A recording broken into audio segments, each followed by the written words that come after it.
Okay, brilliant, it started raining. It's an Elswick Escort Sports from 1959, but we're going to do a little oily rag restoration on it, but first I'm going to clean it in the rain.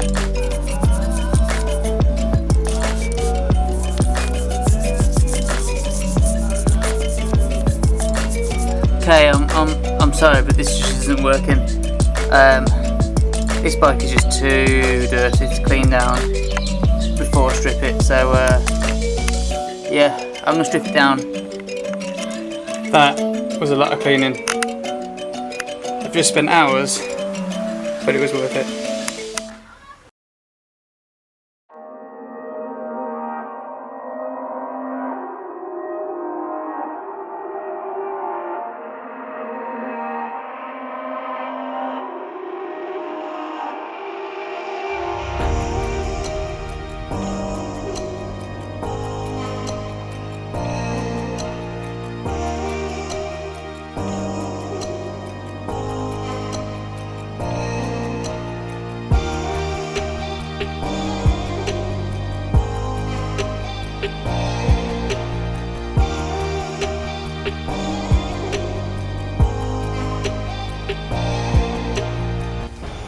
Crankset wise, chain set wise, whatever you want to call it, this is the one I'm going for. On there. I have just changed the axle to bring it more kind of symmetrical.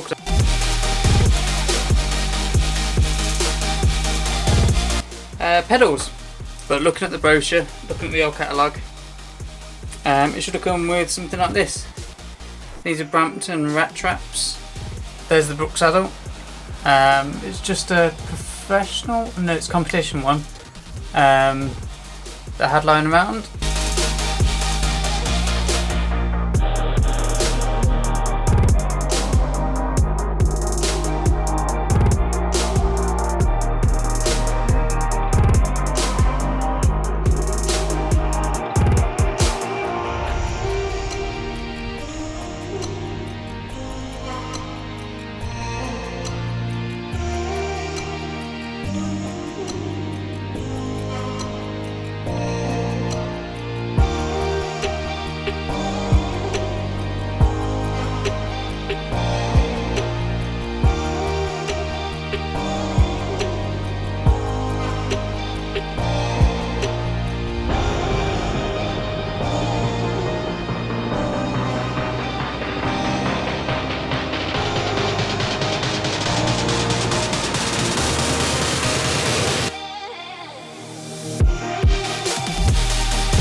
Okay, stem and bars on, headset serviced. Just had to replace the stem because the binder bolt here, it didn't have the notch in the stem for the bolt, so when I tried to tighten it up it would just spin, so I just grabbed another stem, put it on. Bars cleaned up nicely. These are 23.8 bars, so they're and the steel, so they're a bit hard to come by now. But I did have a set. I was going to use them on another bike, but they'll be alright in here. So yeah, it's just trying to put the brake levers on now, put the shifter on, and then put the grips on. And I'm not going for a full wrap. I'm just going to do the same as the Transports had and just have end grips like that. And by the power of YouTube, I guess. Brakes are on. So yeah, I've gone for these brakes. They're not quite the levers that I would have wanted on there, but they are suitable. You can reach them. I think they're more for around here, but hey ho. I don't think you can see it in the frame. There you can. I've replaced the pads just with some more modern ones. These are the ones I fit, which are cartridge in effect, I guess. And they come with Vibrax 245 pads. I only have refills that are 254, so they're not quite the same. You would just slide them out and then slide the new ones in. So I'm going to try and find some refills for those, which might be difficult. What I'm actually going to do as well is put on some mudguards. Now I have these Bluemels airweights, which came on the Cloud Butler, which is my most viewed video actually. They are beaten and they are a bit messy. They've got like lots of dents in them. That bike was like really damaged. I've tried to straighten out a few of the dents, but I'm not a panel beater. I don't know how to really do it properly. I don't have the tools to do it properly, so it works for now. But they're going to go on, and they should actually look really nice against the red and white, having some alloy mudguards on there. So I'm going to put those on now. Then probably get the wheels on and try and tackle the brake cables after that, because they are special double-ended ones and I've never done those before. Okay, that's front mudguard on. I just want to actually mention the wheels for a second. They're in good condition, but they are weirdly spaced. The front one, which is in now, isn't too bad.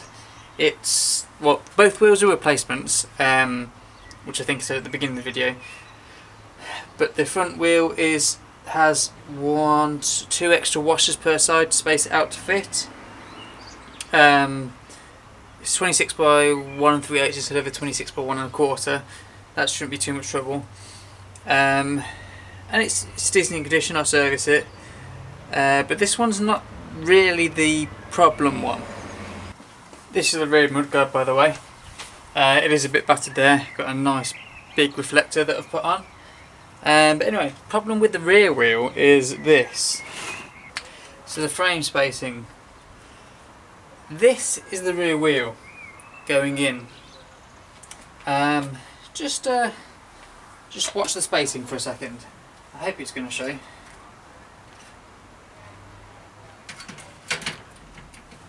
Okay, if I just turn because it's Sturmy Archer, turn the axle. Okay. This is the hub that I had on the bike, and it's pushed out all the way over to the non-drive side, and you can see how much of a gap there is on the drive side. I hope.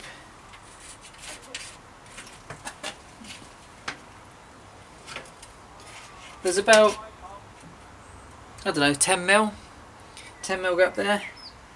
That was originally packed out with a load of spacers, and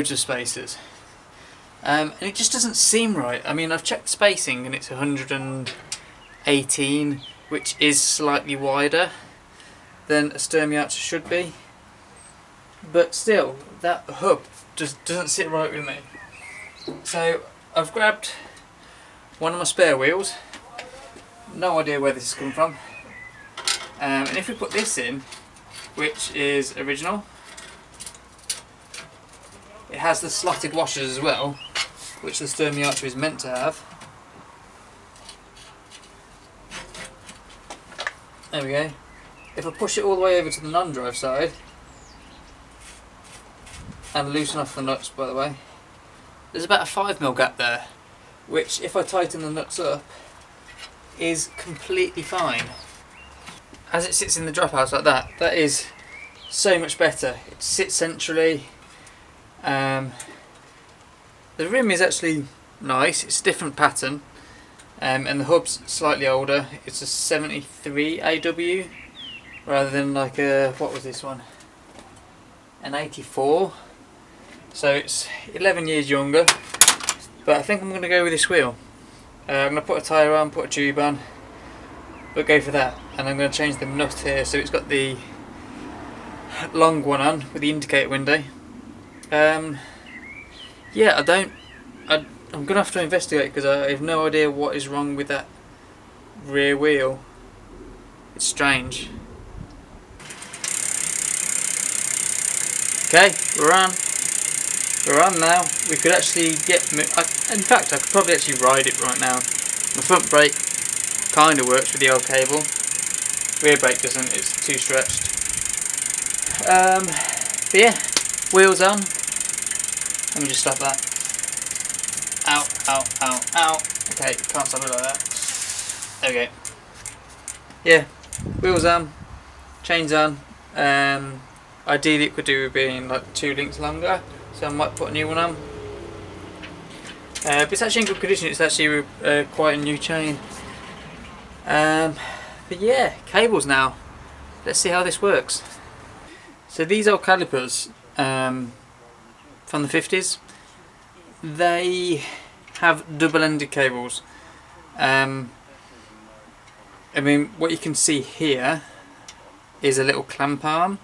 That would normally be a pinch bolt, but instead it's just a hook, and in it should be this end, but this has been run for a lady's bike or a loop frame. So you can see it's got the sort of pear end on here, and it's also got a pear end at the lever like normal. So I've never done one of these cables before. They have to be a specific length to make them work, obviously. So I mean, I think you can like braze on or solder on, however you do it, some new ends. But what you could also do is use some of these, hopefully. Yeah. How zoomed in are we?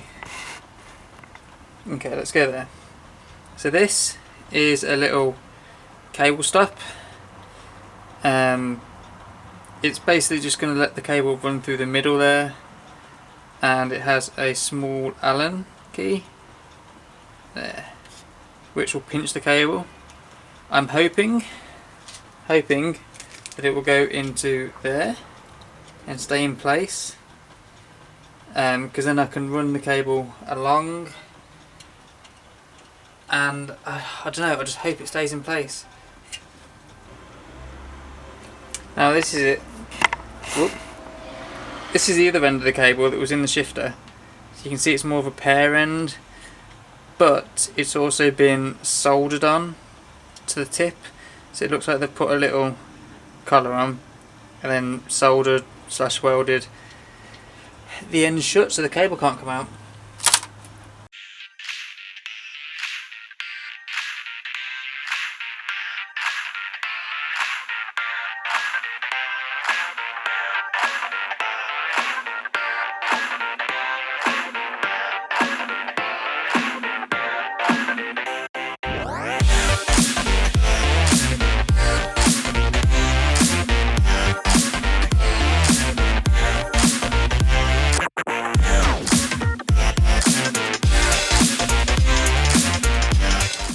Works, but let me just show you what I'm worried about. I don't know how much force it's going to take. It's going to spring back. Can I even do it? I might not even be able to do this.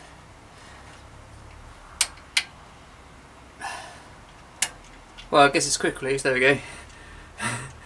I can just pull it out. So it's just if that somehow works its way out.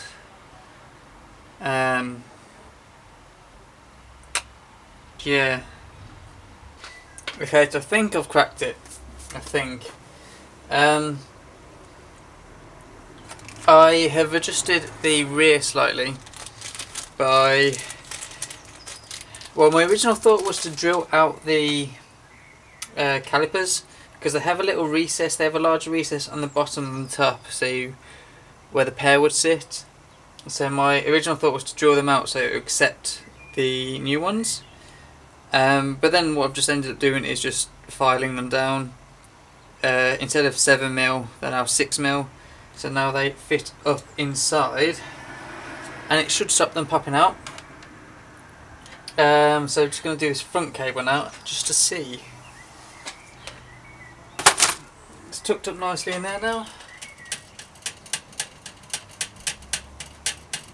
It works. Needs a bit more adjustment. Stops there.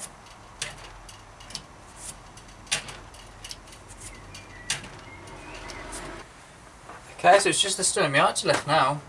So I've got to run a cable, an outer cable from here to the top tube.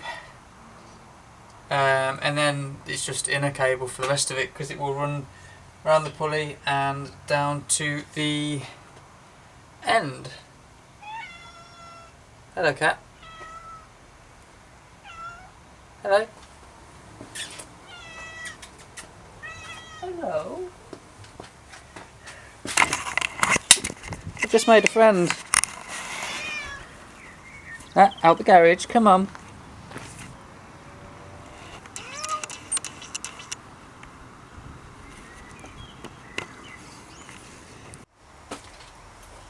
Okay, sorry about that. Got distracted by the cat. I didn't know if it had a owner or not, so yeah. Don't know where it went. Friendly as anything though. So yeah, this cable has got to go from here, but the end is a bit crushed, so I don't think that's going to go in. Okay, we'll try that. See how that goes. Okay, right, I'm just breathing a second. Okay, got it. So we're going to pull that through.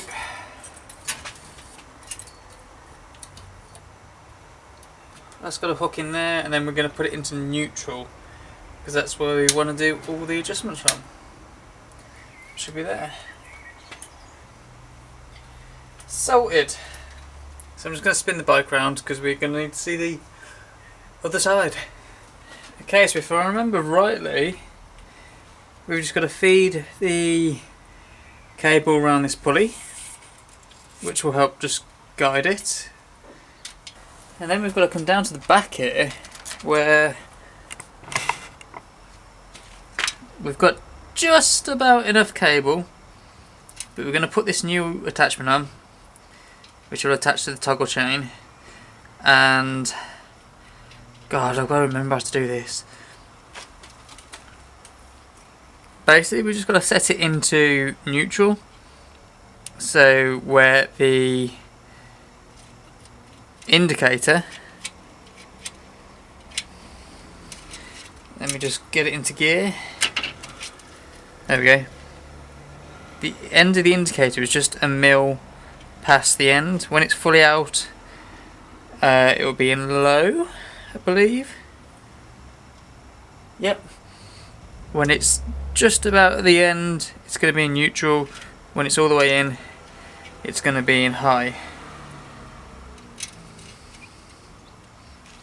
And back at the top here, in the darkness, is this little stopper. Now you can use that just to add some tension crudely to the cable, just by pulling it backwards or taking off the tension. So I'm just going to add a little bit more, just by undoing the screw on the other side.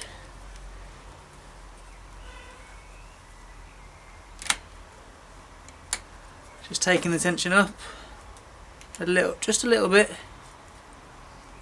and seeing where that gets me.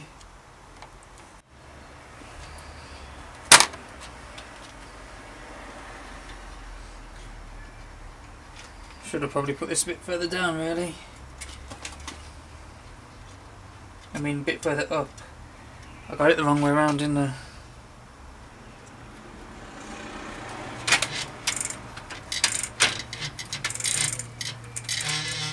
So the question is, do the gears work at the moment?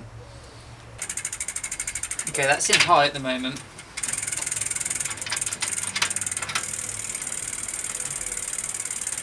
High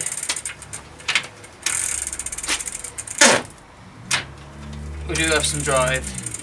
It's alright, all well and good putting the drive on now, but when you're in the saddle, you'll soon find out if it's in drive or not.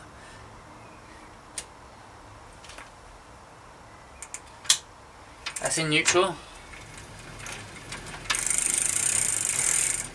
We got drive.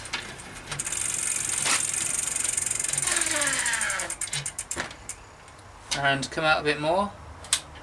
So low. And we've still got drive.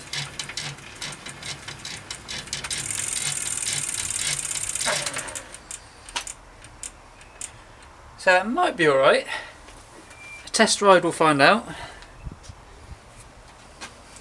So that's about it. That is done. All ready to ride.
Well, there we go. It's not a bad little project, that. Yeah, seems to work well. The only thing I might do at the moment is put a new chain on it, because that one's just a link or two just too short for my liking. But do you know, I'm real happy with how that's turned out. Really happy. So I mean, the majority of the work was cleaning. You've got to kind of admit that. The bike was in horrible state when I got it. It had been changed a lot over the years.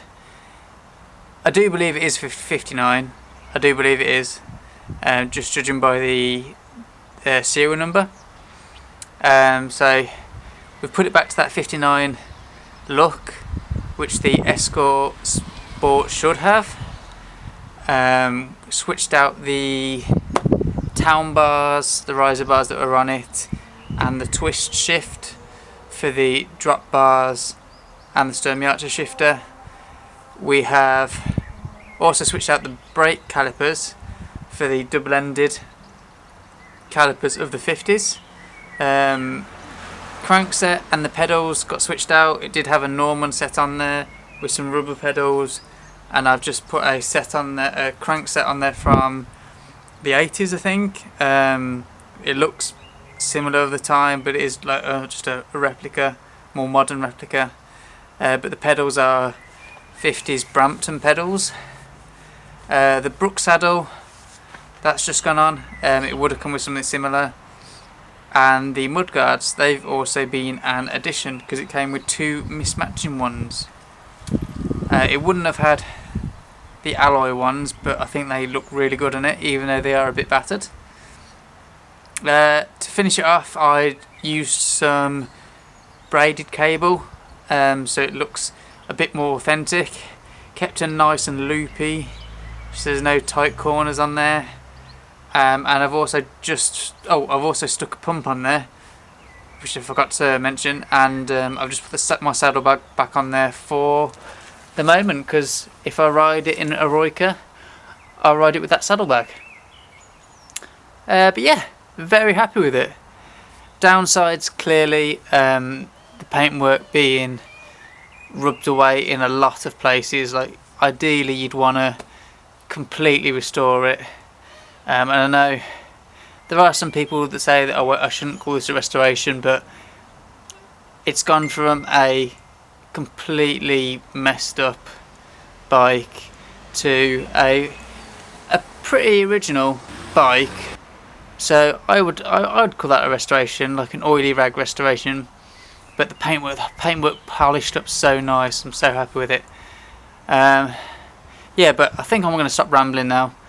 It's about to rain, so I want to get it in.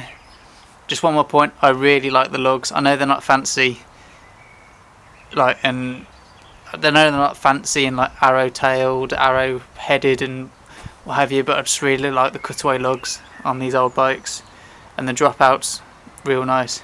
So yeah, anyway, that's the bike done. As you can tell, very happy with it. Hope you are too, and I hope you enjoyed this little build.